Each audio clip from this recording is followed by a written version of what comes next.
In a war, it's typically the losing side that must make territorial concessions. That side might be compelled to cede land, change borders, or grant autonomy to certain regions as part of a peace agreement.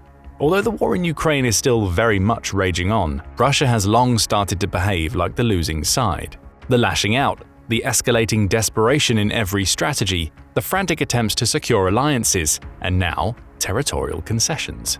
It seems that the almighty Russia, the country that's been trying to forcefully seize Ukrainian territories for years, is now ready to willingly give up the territory it gained with a nice little bow attached to it. The recipient, the country that has already immensely profited from the war in Ukraine, Russia's former foe, now friend by necessity, China. But which Russian land is China receiving exactly? And what could possibly compel Russian President Vladimir Putin, the man who dreams of a new Russian empire, to make such dramatic concessions? You'll find the answers to these questions and many more in this video. Let's cut straight to the chase. What Russian land is Putin willing to practically gift to China? The answer is the Tumen River, the 324-mile-long Asian river that serves as a natural boundary between China, North Korea, and Russia. The Tumen River originates on the 9,022-foot-high Mount Pektu, the highest peak of China's Changbai Mountains. It then flows through rugged gorges, first east-northeast to the North Korean city of Hwoyeong, then north to Onsong, and finally southeastward until it reaches the Sea of Japan. As things currently stand, the entire river is shared by China, Russia, and North Korea, with China having access to just a small wedge some 10 miles before the estuary. Interestingly, this wasn't always the case. China was actually the one to hold this area historically before the Qing dynasty ceded it to the Russian Empire in the 1860s, depriving the country of access to the Sea of Japan. China may have had to wait over 160 years to regain control over parts of the Tumen River region, but it's become very much a real possibility as of 2024. The idea was first floated in May 2024 when Putin visited China and met with its president Xi Jinping. After the two-day visit, the pair issued a lengthy joint statement, reaffirming Russia and China's commitment to enhancing strategic collaboration across multiple domains, including the military and economic sphere. The statement mentions the Tumen River by name, while listing all the ways the two countries intend to cooperate. Though to be fair, the statement doesn't actually say Russia will hand over the Tumen River to China, it actually says, the parties, together with the Democratic People's Republic of Korea, will continue a constructive dialogue on the topic of navigation of Chinese ships in the lower reaches of the Tumen River. This constructive dialogue undoubtedly continued when Putin visited North Korea's supreme leader Kim Jong-un in June 2024. During Putin's visit to Pyongyang, the two leaders agreed on building a new road bridge connecting Russia and North Korea over the Tumen River. Currently, there's only a 2,000-foot-long rail bridge over the river with quite an interesting name, the Korea-Russia Friendship Bridge. This bridge, which opened in 1959, also serves as the sole crossing point along Russia and North Korea's 10-mile border. Russia and China have already discussed building a new road bridge connecting the countries in 2015, but North Korea's first nuclear test in 2016 put those plans on hold. Now the countries seem to have hit the restart button on their plans, as Putin's recent diplomatic efforts indicate renewed momentum toward bridging the differences between the countries. The new bridge would allow road traffic between Russia and North Korea, which would undoubtedly boost trade and tourism between the countries. And with both countries facing harsh economic sanctions from the West, they'll take all the help they can get in this department. Besides agreeing on the road bridge, Putin and Kim have also reportedly talked about granting Chinese ships access to the Sea of Japan. They discussed a more permanent option, as Chinese vessels can already access the Sea of Japan in theory, provided they get permission from both Russia and North Korea to pass through the final stretch of the Tumen River. Otherwise, they have to sail all the way around the Korean peninsula to reach the Sea of Japan. China has long been vying for a more permanent and convenient access option, urging Russia and North Korea to create a special economic zone along the banks of the Tumen River. Prior to the invasion of Ukraine, Russia wasn't exactly thrilled about this idea, fearing that permanent access to the Sea of Japan would increase China's influence in Northeast Asia. However, the shift in the power dynamic between Russia, China, and North Korea, brought about by the invasion, has seemingly made Putin see the light. And China has some big plans for the Tumen River. It reportedly plans to widen this river to allow larger vessels to traverse the waterway. By larger vessels, China primarily refers to its Coast Guard ships, which tend to be larger than the vessels owned by other countries in the region. Just take the CCG 5901 ship as an example. This Zhao 2 class ship is the world's largest Coast Guard vessel, and the next in line is not even close. With a length of 541 feet and a displacement of 12,000 tons, the CCG 5901 is more than 8 times bigger than an average US Coast Guard cutter. Even the largest and most technologically advanced among these vessels, the national security cutters, still fall short of the Zhao 2 class ship in terms of size and displacement, with 418 feet and 4,500 tons respectively. This vessel even trumps the US Navy's 9,800-ton Ticonderoga-class cruisers and 9,900-ton Arleigh Burke-class destroyers in size. With these figures in mind, it shouldn't be surprising the CCG 5901 has been nicknamed the Monster. Currently, the Monster is busy intimidating the Philippine Coast Guard and its 5 times smaller vessels at Sabina Shoal. If China gets direct access to the Sea of Japan, Japan is probably the next in line to feel the pressure of China's maritime assertiveness, followed by the many disputed islands in the region. Of course, this change would also force the US and its regional allies to project more naval power in the Indo-Pacific, further stretching their resources. Which explains why China wants the Tumen River, to boost commercial shipping and wreak havoc on its maritime neighbors. But why would Russia want to give this strategically important river to China? Well, it's right in the title of the video. Putin is desperate. Simply put, Russia needs China on its side as it gets increasingly isolated on the world stage. As things stand, the only direction Russia can look to for help is east. There's nothing for them in the west. However, Putin is running out of incentives to offer Xi. He was already forced to warm up to the idea of China's Belt and Road Initiative and Arctic ambitions. Up next, territorial concessions. Russia isn't exactly taking the greatest care of the Tumen River currently. In other words, such a concession wouldn't be like handing over some precious treasure to China. No, the Russian side of the Tumen River is largely neglected, with just a single border post village and minimal infrastructure development.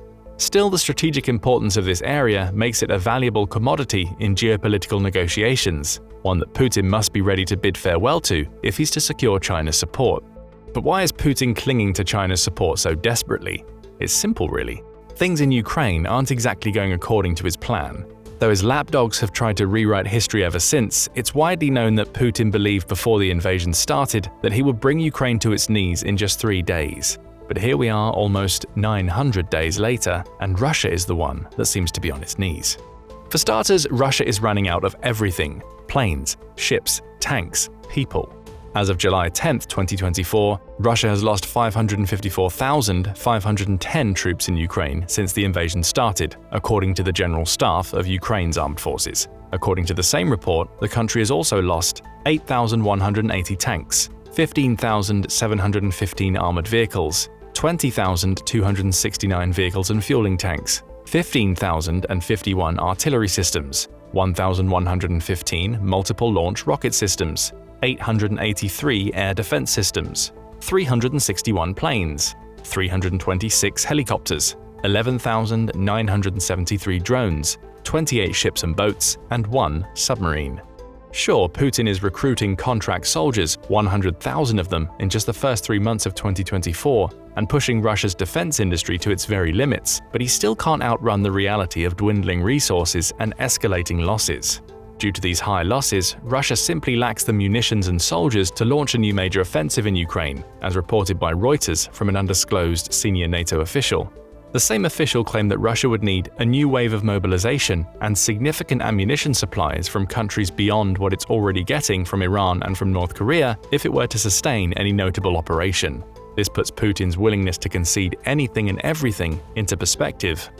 Unlike Russia, Ukraine doesn't have to go above and beyond to secure support and resources from its allies. That's another reason why Putin is so desperate. After months of being blocked in the US Senate, the $61 billion aid package to Ukraine was finally approved in April 2024 and is gradually making its way towards Ukraine. About $1 billion worth of weapons was moved almost immediately following the announcement. In the following months, 3 more defense aid packages were sent.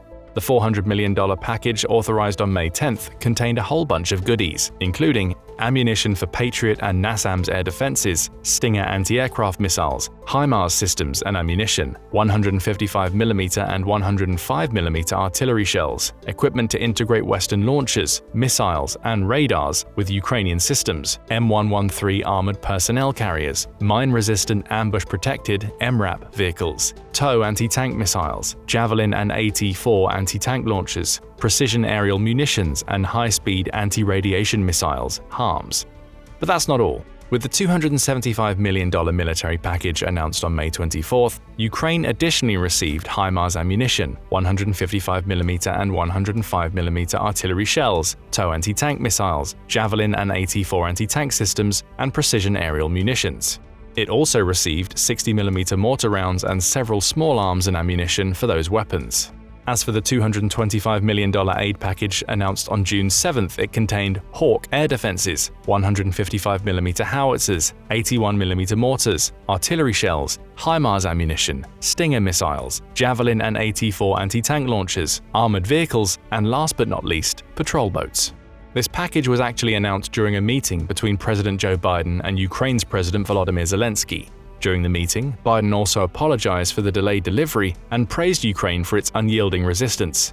His exact words were, "You know, you haven't bowed down, you haven't yielded at all, you continue to fight in a way that's just remarkable, is just remarkable, and we're not going to walk away from you." And Biden certainly kept his promise. Since then, 2 new aid packages to Ukraine have been discussed. On July 3rd, the US Department of Defense announced a new $150 million aid package containing critical capabilities drawn from US stocks. The package contains many of the weapons delivered in previous packages, which have proven crucial for Ukraine's defense. There have also been talks about a new mammoth package worth over $2.3 billion, which is expected to be announced soon, according to the US Secretary of Defense Lloyd Austin. He also explained that the package will contain air defense missiles, anti-tank weapons, and other critical munitions from US stockpiles. But even if we take the US out of the equation, which some fear former President Donald Trump will do if re-elected in November, Ukraine is still being taken care of by other allies. Here's a quick rundown of some of the ways these allies pledged to help Ukraine recently. On June 15th, Austria announced plans to send an additional $10.7 million to humanitarian organizations working with Ukrainians in Ukraine and Moldova. Since Austria is bound to neutrality by the 1955 Austrian State Treaty and its constitution, humanitarian and economic aid is the only way the country can help Ukraine. Of course, such help is greatly appreciated, given that the United Nations Refugee Agency estimates there are over 14.6 million Ukrainian people in need of urgent humanitarian assistance. The very next day, June 16th, at the Summit of Peace in Ukraine in Switzerland, Canadian Prime Minister Justin Trudeau unveiled a $38.1 million aid package, with $14.5 million of it being allocated to the repair of the Ukrainian energy equipment and infrastructure damaged by Russia. On June 17th, it was reported that Germany planned to deliver a new Frankenstein air defense tank to Ukraine. This innovative tank consists of an advanced German Skyranger anti-aircraft gun mounted on a Leopard 1 main battle tank, with the goal of downing drones and missiles. Although developed relatively recently, the Skyranger system has quickly made a name for itself, thanks to its sophisticated sensors with a 360-degree view of the battlefield and ability to successfully take care of drones. Germany, which is Ukraine's #1 European donor, has also promised to deliver a third Patriot system to Ukraine in the coming months, as confirmed by the country's Chancellor, Olaf Scholz. On June 27th, Jana Chernakova, the Minister of Defense for the Czech Republic, announced that her country delivered 50,000 ammunition shells to Ukraine, which is just the beginning.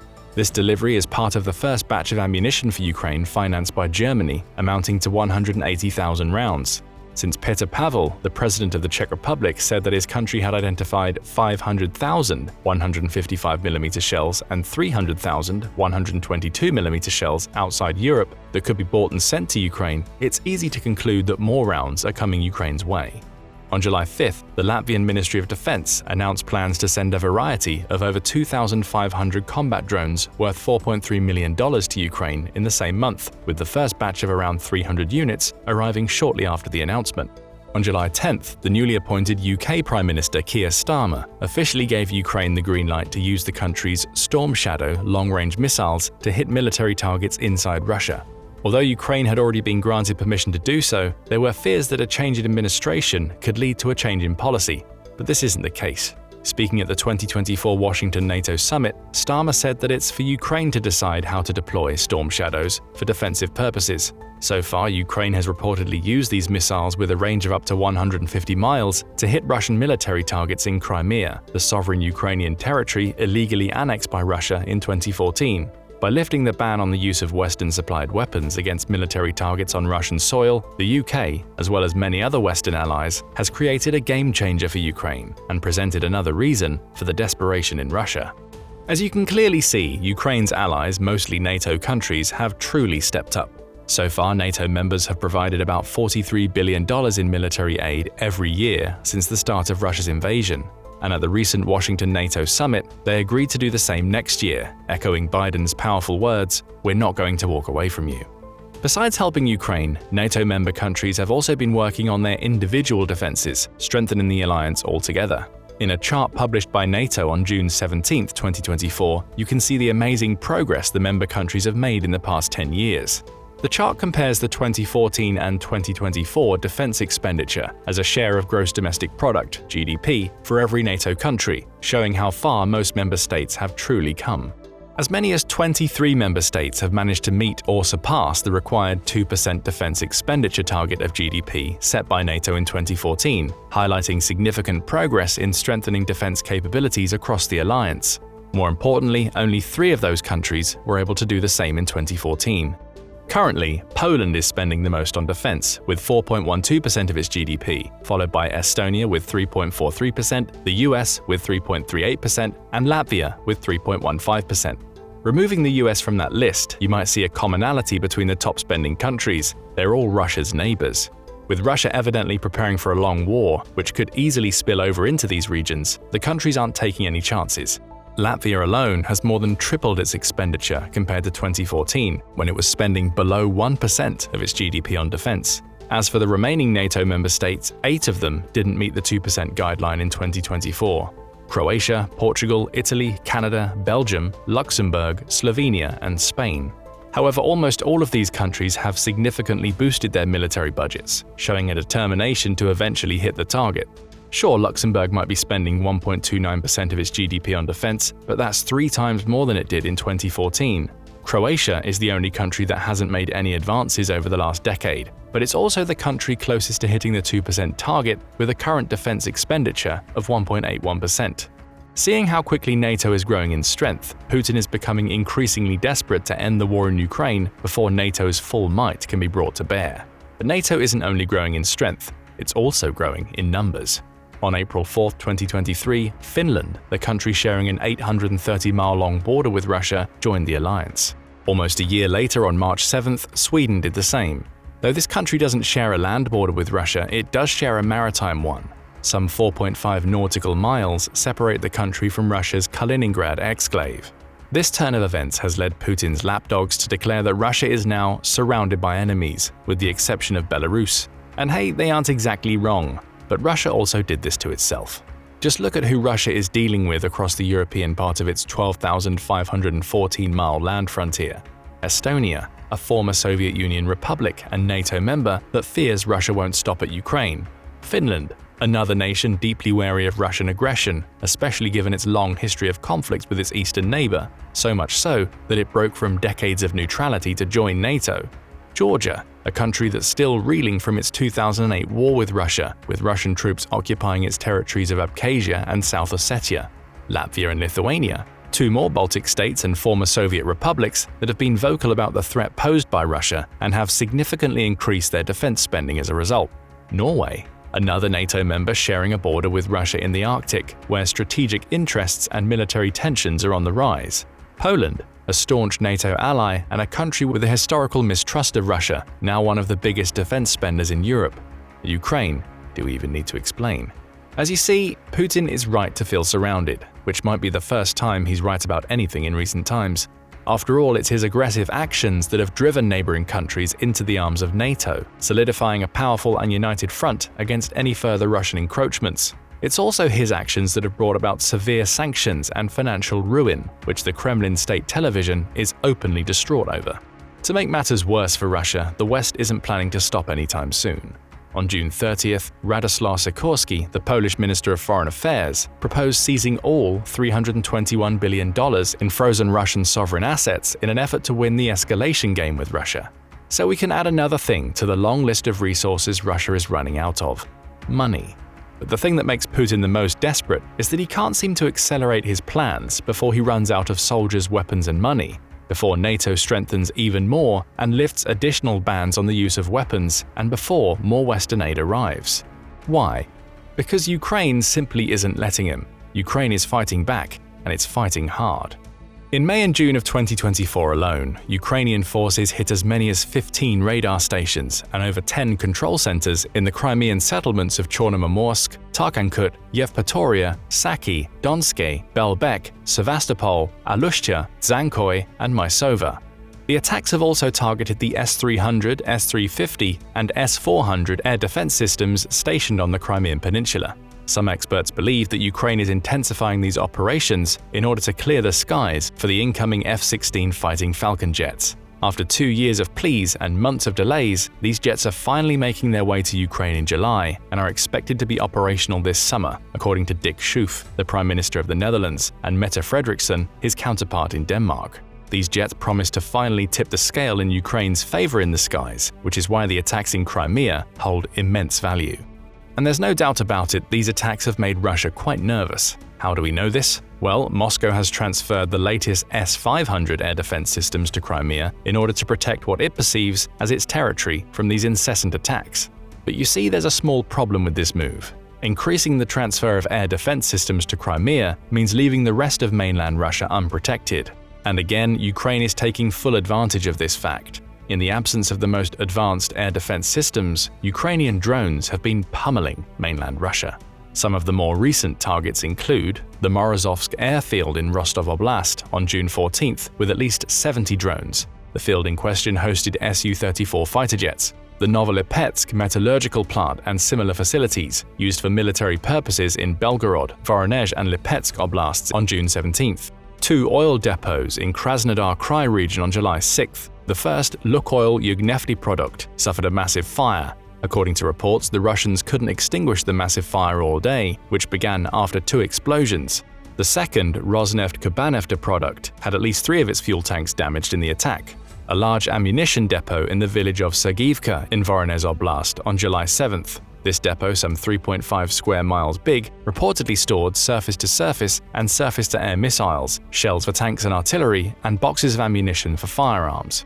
Owing to the success it had with drones, Ukraine is now mass-producing these strike vehicles, according to Herman Smetanin, the Director General of the state-owned Ukrainian defense industry company. Smetanin added that this surge in production is made possible with donations from private individuals. These drones will reportedly have a range of over 620 miles, with some experimental drones striking even further, as far as the Tatarstan Republic, 750 miles away from the Russian-Ukrainian border.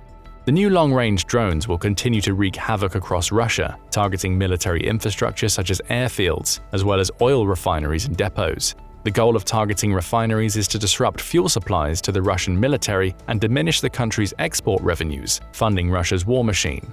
Meanwhile, targeting depots aims to dismantle critical supply chains, further crippling Russia's operational capabilities on the battlefield.